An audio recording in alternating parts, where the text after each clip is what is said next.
Alright guys, I hope you're all doing well, and welcome to this community showdown. It's going to be the Tomb Kings led by Renegade Moose facing off against the Dowie, who shall be helmed by Alexander Nuts here on the Black Ark. I don't know why that name made me laugh, but it is going to be an old school map. Let's get this party started and let's have some fun. So for the Tomb Kings army here in the front line, it is going to be Skeleton Warriors backed up by a couple units of Nehekar Warriors as well, which honestly do pretty well.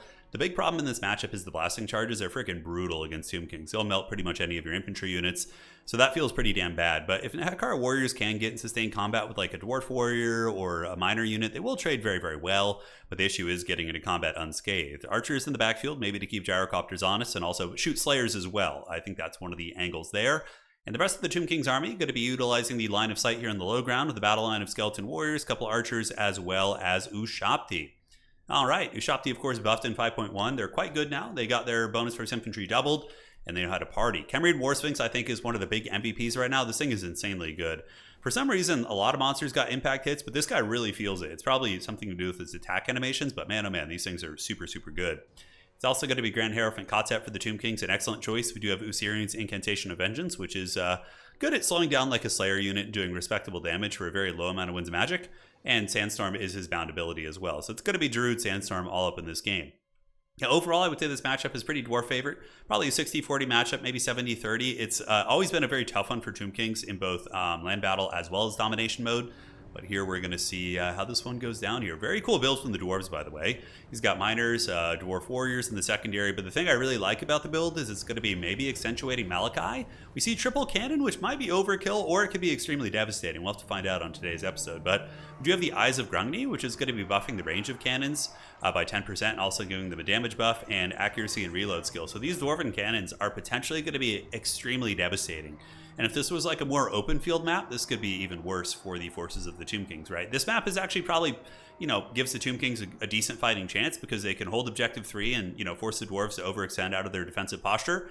Or if the Dowie move up towards Objective 2, the Tomb Kings are going to have the home field advantage in terms of their objectives. But those cannons will be very devastating against anything they shoot at, even infantry. Although cannons don't kill infantry super quickly, you could still sit them on like some skeletons, whatever.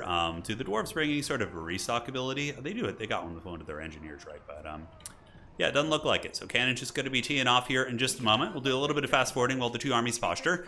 And it does look like the Dwarves are going to be going for a lane pushing strategy, which is just pushing straight up and ignoring the side objective, which can work. Dwarves are actually one of the better factions at doing it, and they do call some miners out of the vanguard position here to move up and try and capture Weight Swarm. So we do have a Dragon Slayer. Dragon Slayers are extremely good. Probably a little bit undercosted, honestly. Just like 600 gold bare bones, and you get like an insanely good AP fighter who's like almost as good as Legendary Lords. So I think that, yeah, those guys are just nuts. And you're seeing a lot of Dwarf players bring in a couple of those. So Malachi's cannons are cackling in the shadows, and I would imagine the Dwarf player is going to be switching his cannons onto the Khemrian War Sphinx. So all three cannons going to be shooting at the Sphinx, but it is doing some Matrix dodging here. As the cannons come in, a couple direct hits. The Khemrian War Sphinx takes about 800 damage right there from those cannon shots. And now the Dwarves do have the home objective of the Tomb Kings, but in response, we do see Renegade Moose moving his melee Ushabti up, Archers shooting pretty cost-effectively in, and the Tomb Kings do have their low ground objective, and are they going to be defending that? No, it looks like the Skeleton's going to be going for a flank on the cannons, which probably is a mistake at the end of the day. The Dwarves will farm that very easily with their home spawn. Maybe keeping it on Objective 3 I think would be clean. Oh, I love this. Blasting charge is going down. Nice play by the Dowie, but the dreaded Chariots of Nehekara are going to be coming out, running over the mighty dungeon dwellers here, so they do get run down and start to take some decent damage. The Chariots aren't amazing for the Tomb Kings. I mean, they're against armor is what I meant to say. I'm sorry, Cetra, please, I didn't mean it. They are good against lightly armored targets, but against armor, they do some work, but it's not as much as they do against like Skaven Slaves or Clan Rats or, State Troopers on the Empire, for example. They kill them very quickly. You can see against high mass armored units, the impact hits are not that devastating, and they do take a bit of damage when they do get into those targets. But overall, the back objective still held by the Dwarves, so the Dowie are cackling pretty hard here today. In the secondary line, the Miners with blasting charges do finally get cleared out. We get more blasting charges coming up. This is honestly going to be the best usage of the Chariots, is running down these blasting charge units. They have super awful melee defense and are just generally, pretty easy to kill for these type of units. Khemrian War Sphinx getting terror routes, and the Tomb Kings are getting kind of close to getting their objective back. Archers are trading into the Dwarf Warriors, who of course do have silver shields, so they're going to be very, very happy to just absorb these trades. DJ Kotsep chilling out in the shadows. Meanwhile, the triple cannons, what are they shooting at? They're shooting at the Ushabti. And okay, so they've split fired. So we have a cannon on each Ushabti unit and it looks like one is going to be going after the War Sphinx. Although this fighting position is pretty good for Tomb Kings, right? You rout off these Dwarf Warriors and just run them off the side of the map here. That's incredibly cost effective. But the Dwarves are relentless. They're moving up, and they are maintaining a bit of a value lead here, but there's going to be a lot of value the Tomb Kings, that won't be reflected as these units do rout off the battlefield. And Tomb Kings do also have passive healing via the Lore of Nehekara, and we do also see the Realm of Souls coming into play as the game does progress. It's going to be healing his entire army for 1.4% of their HP every time it goes off. So that's a pretty big heal after you include all of the different Realm of Souls procs. So yeah, the Dwarves, overextending into their opponent's danger zone. They're going to get pushed back eventually here. The Tomb King's player using his melee Shopti, as well as Druid Sandstorm and the very tattered Khemrian War Sphinx to keep fighting. But the Dwarves, they're relentless indeed. Malachi Makaisen buffing them up using his long rifle to shoot here into the chariots. And he does have good AP, and now the Skeletors have finally arrived. Shouldn't be a problem for the Dwarf Warriors and Slayers to deal with as the chariots kind of look for other prey here on the battlefield. And on the side, it is going to be Norgrimling's Iron Chads coming in. Okay, that's going to be a dodgy one. That will not be easy for Tomb Kings to get rid of. If they have like a Chosen of the Gods or maybe something else they can call in down here, they could kill them very easily. But Norgrimling's Iron Chads, like, look at that. 100 leadership right now. Absolutely insane. Their flanks are secured, and also the base leadership is 95. So good luck getting rid of those quickly. They will for certain take that objective, and I would expect the Tomb Kings are probably going to counter push, knowing that they maybe got a bit of an advantage against the Dwarves. Maybe they can push up on objective 1 here. So chariots running into the cannons. Malachi Makaisen and the Slayers are making pretty good work of the first chariot unit, but the second one does arrive. And the Dwarf cannon crew only has 40 armor, so you see they're going to be taking quite a bit more damage than the other Dwarf Warriors did. And on the back objective, I believe there's still a Demon Slayer fighting, or is it Felix Jaeger? Okay, Felix is fighting back here. DJ Kotzeb had to run to the shadows. Now remember, in domination mode, there's no more Lord Unsummoning now, so Grand Hierophant Kotzeb is not going to be able to flee the scene back towards objective 1. We do see the Skeleton Chariot pressure kind of getting folded here. One chariot might be able to escape, but the Tomb Kings do have a bit of pushing power. We got some Nehekar Warriors coming in here, and the Dwarves just have a single Slayer unit and one Dwarf Warrior, so there is a chance that the Tomb Kings are going to be able to push back and cause some pressure here, especially if you're going to get a new Shopti summon right on top of 2 cannons. That is value city, right? This one new Shopti summon might be able to pick off, 1,600 gold worth of Dwarf cannons. That would be insanely cost effective and can certainly change the momentum of the game. Now, looking at the value, Renegade Moose is down by about 2,000 with the Tomb King's passive healing coming into play. Maybe like 1,500, give or take, depending on how many spells have been cast by DJ Kotzeb. I'm not quite sure. But the Ushapti are on top of the cannon crew, causing a lot of damage, and the Tomb Kings are looking pretty numerous. They definitely have a lot of chaff units here, Skeleton Warriors, Nehekar Warriors, and their chariots are doing a pretty good job, actually, making me eat my words, of just running down kind of tattered units laying around the map, which is something that is often a bit problematic. Dwarves often do have a lot of minor units that are just kind of swarming all over the place, and having a mobile unit that can deal with them effectively is quite nice. But the Dwarves have just now pulled ahead on the score, so you can see the Dwarves are at 540 against 525. So Tomb Kings are certainly going to need to get an objective back over here relatively soon. The Dwarven cannon crews showing how resilient they are. If that were probably a cannon crew from any other faction, they would either be crumbling and or running away. But the Dwarves, they stand firm in the face of the Ushapti. Certainly don't want to be, getting more grudges in the book there by running away. And the Khemrian War Sphinx at -1 leadership, it has done a pretty good job. Probably not a lot of value, about 500, because yeah, it's hard to get a lot of value on individual units for Dwarves, because usually they just have a ton of cheap units kind of swarming you, right? They kind of are like the Skaven in that way. Granted, their cheap units are also stalwart and have good leadership, so we got to give the Dwarves some props there. But the Miners getting run over by these Skeleton Chariots. In the backfield, we see more melee Shopti being called in, and Nehekar Warriors getting ready to push and party. So back towards objective 3. We do have the Norgrimling's Iron Chads just hanging out there and living their best life, but the Tomb Kings are kind of creeping back on value right now. They're only down by about 1,500, and with the healing taken into account, it's probably a really, really razor-close game. Calling for the Dwarves is going to be more Slayer units, and Malachi Makaisen trying to hold point here. He still does have all 3 cannons online somehow. I don't know. Somehow Palpatine has returned, and these cannons are still going. I don't know what they're shooting at. Let's see what their attack orders have been given. I think they're just auto-shooting right now. I think he's a little bit busy just trying to make sure they don't get compromised. But Dwarven Slayers are hanging in there, grinding down a lot of the chaff units. The Ushapti summon coming in the steel chair in the 4th quarter. To be rear charging into the back of these cannons and cleaving a bunch of them asunder. So 2 cannons going to be going down. That's going to be a big win for the forces of the Tomb Kings, and Screaming Beam Catapults also going to be breaking the leadership of the tattered cannon crews. In the meantime, the Norgrimling's Ironbreakers definitely hurts the Dwarves a little bit. Having, a massively expensive unit just kind of sitting over here, it might not be a bad idea to just replace the defensive piece here, like maybe call in, one piece. I don't know, something like a Dwarf Warrior or a Miner or something, and then send the Norgrimling's Ironbreakers maybe to help on your home objective. I'm not sure. I mean, Tomb Kings are very rapid response. They could call in 2 Skeleton Horsemen to seal this very quickly. So I understand where he's coming from with that, but we'll see if it ends up costing him. Now, the Tomb Kings do get this objective. Dwarves are ahead on points, and the Dwarves are going to have plenty of time to get this back. And now that the Tomb Kings is kind of the the seesaw of this, all right, the Dwarves have the home field advantage, so they're going to be able to get their reinforcements and their capture waiting quicker, and that's kind of the nuance of this map, which we don't see terribly often. It's definitely one of the few, good CA maps. But yeah, it's kind of fallen out of favor by tournament hosts just because of how cool some of the homemade maps are. But blasting charge is coming in. That's going to be a thing of beauty right there. Grudges are going to be satisfied. We do see the legions of Nehekara starting to go up in flames here, as the Longbeards. So these are no mere dwarf warriors. These are Longbeards. These are old grumblers. They're going to be able to hold their own, and Malachi is also a good fighter.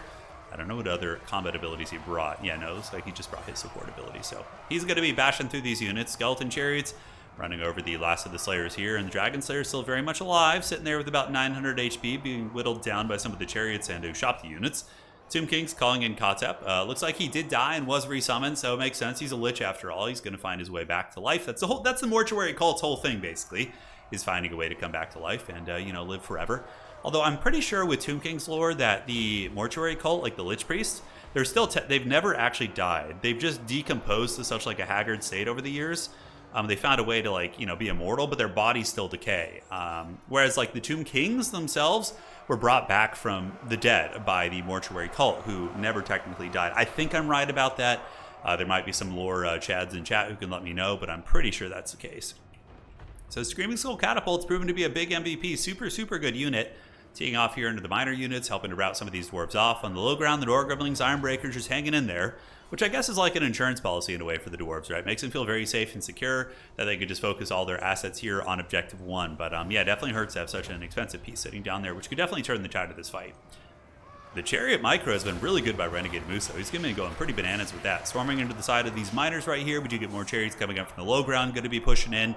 And now it looks like there's going to be a Darude Sandstorm, which is pretty good. It has respectable AP values. You can see doing a ton of damage against this unit right here. Brutal stuff as the Chariots scream across, running over the other Dwarf Warrior unit. We do see the Tomb Kings actually a little bit ahead on points right now, but the Dwarves are about to get this objective back, more than likely.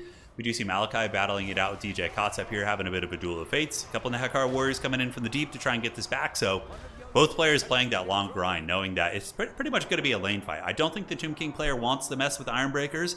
Although, man, if you had another Screaming Skull Catapult and were to call it in like right here, it would have whittled this unit down by now, which would have made for a bit of an easy cap. But he might have only brought 1 catapult in his build, which, would make sense. I mean, Screaming Skull Catapults are really good against armored factions.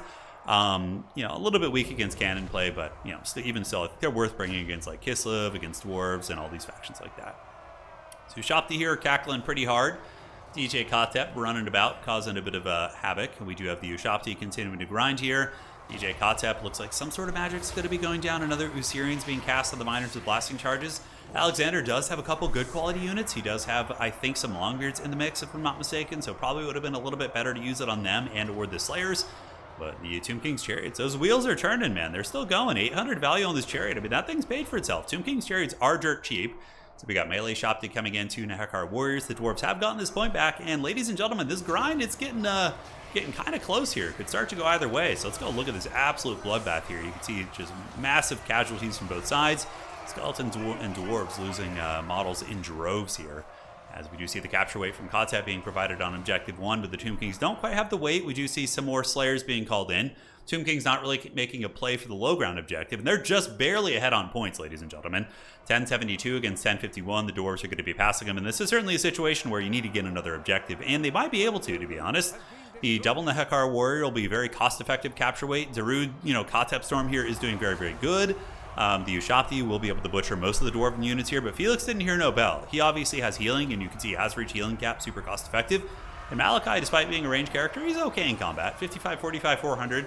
He doesn't pack a huge punch like a character like Ungrim or Thorgrim. I feel like Thorgrim is a little bit underrated. I feel like his durability, his HP, and his stopping power, I feel like you could see him in more matchups.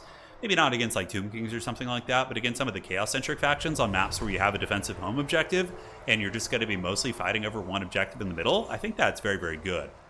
So here, the Chariots and the Ushopti are just value farming. I think that Renegade Moose knows that he just wants to clear out the numbers here so we could just capture weight the objective. And here on the far side, we do get a couple of Dwarven Miners being called in, Usirian's Incantation of Vengeance being used, And the melee Shopti do bum rush out there, but are being rapidly chased down by the Slayers. The Hekar Warriors also going to be trying to get on top of the Slayers, which they're basically a soft counter to. Their anti-infantry bonus will do very, very well. But now we do see the Dwarves getting it back. Dwarves are very obnoxious to play in domination mode. Honestly, I feel like Dwarves are kind of annoying in every game mode to play against. Just their staying power and, yeah, it's just they're so hard to get rid of and so durable. And especially in domination mode, which you're trying to like wrestle for objectives, man, oh man, it's tough. But the melee Shopti here do get swarmed on by the Slayers, but are going to be getting some assistance here from the Chariots. And now we see the Tomb Kings start to get some capture weight back. These Chariots have been killing a lot of models. So far, we see 1,100 value on the Skeleton Chariots, looking really, really cool. Not something I would have expected to see, right? But yeah, they're very good against like the chaff-centric playstyle of the Dwarves. And also, you know, these Chariots, if they do charge into Slayers, they can do a respectable amount of damage. And we see the objective flipping back to the Tomb Kings here, which is absolutely wild. It's getting to the point in the game where, you know, if either player loses an objective for too long here, it's rapidly going to become a triple cap situation just because of how close they are to winning. But Tomb Kings are in a more precarious position, right? Dwarves have a relatively comfortable value lead, and as it currently stands, man, oh man, this is going to be razor close. So the Dwarves looks like they do lose the objective here. Okay, so we see that and that. And objective number 3 is in the clutches of the Dowie. More Chariots are on their way up, and it looks like the Dwarves have kind of lost their momentum here on the point. The Darude Sandstorms from Kotzet, by the way, have been amazing. He's been able to cleave through a lot of units, but I don't see the Dwarves effectively clearing off these units. They have the Ushapti. They have 2 units of full health Ushapti. They have Slayers, Hekar Warriors countering the Slayers.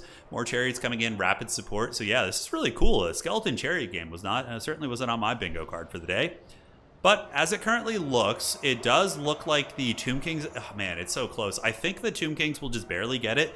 It's going to be razor close, and they're going to need to hold on to this objective for quite some time. So they're going to be reaching 1,300 points here in a moment. His opponent is going to be at 1,360, and yeah, so the Tomb Kings would just barely win it as it currently stands, if I'm not mistaken. But we'll figure out the math here in just a second. So Chariots battling it out. Ushapti going to be duking it out on the point as well. Rapid reinforcements coming in. Alexander going to be calling in Longbeards with Great Opens as well as basic Dwarf Warriors. At this point in the game, you just really got to fight for capture weight. You don't really have the opportunity to call in things like, cannons. Even though the cannons arguably would be very good against the Skeleton Chariots, at this point, it's just too close. And you have to get something that's going to help you contest the point. And the Undead are stalwart. They're hanging in there, but they are kind of running out of infantry, and the Dwarves do have a lot of capture weight coming up. So this is the play here. Is an accidental unsummon click there, and not really going to matter too much. But this is the right play from the Tomb Kings. Get these Chariots and start running down the reinforcements to keep them at bay. So it's much like other RTS games, like, for example, Age of Empires. When somebody's rushing you with English Longbowmen, you're going to use horsemen to hunt down the reinforcements instead of attacking the main army head on. So it's kind of a similar strategy that you're seeing here in this game. Vanguard point, though, here is very cost effective, and those units are going to be on their way across. But the Tomb Kings have passed the Dwarves, and I think by the time the Dwarves can get this objective back, which if there were enough time, they probably would, it will be a triple cap situation, and the Tomb Kings can basically just Helm's Deep back, which I think is what's going to end up happening here. Chariot's going to be screaming into the back of these units once again, running over the Dwarves, and, Cetra shedding a proud tear as all of his Chariots do a lot of work this game, and I'm very eager to look at the value at the end of the match here. So 1464 to 1440, ladies and gentlemen. At this point, it's basically GG, though. There's not going to be any way the Dwarves can capture this objective back quick enough. Then Tomb Kings who just hunker down. Alexander realizing the Norgolings could have been sent a minute ago, and that might have made a bit of a difference at pressuring that back objective. But ladies and gentlemen, what a good game by the Tomb Kings. A really nice micro with those Chariots. And the Dwarf player played well also, but the Chariot play, I think, took the cake for me. That was the most fun element of the build. So looking at the Chariot value, 13, 14, wow, 900. Those things were huge MVPs, right? Because they're cheap enough that if they get blasted by cannons, it doesn't feel that bad. But yeah, they still do good damage. Maybe eat my words. I really didn't think they would perform well, but they did. Screaming Boom Catapult's always pretty good. And overall, it was quite nice. So the Dowie build was fun. The triple cannon with Malachi trying to buff him up, solid stuff. But typically, Dwarf builds are very boring in both the land battle as well as Dom. Just like a lot of cheap, miners with blasting charges followed up by, insert gyrocopter and or, whatever here. But it was fun. GG, well played. We'll see you guys around. That's it for today. And a lot of fun stuff coming up here on the horizon.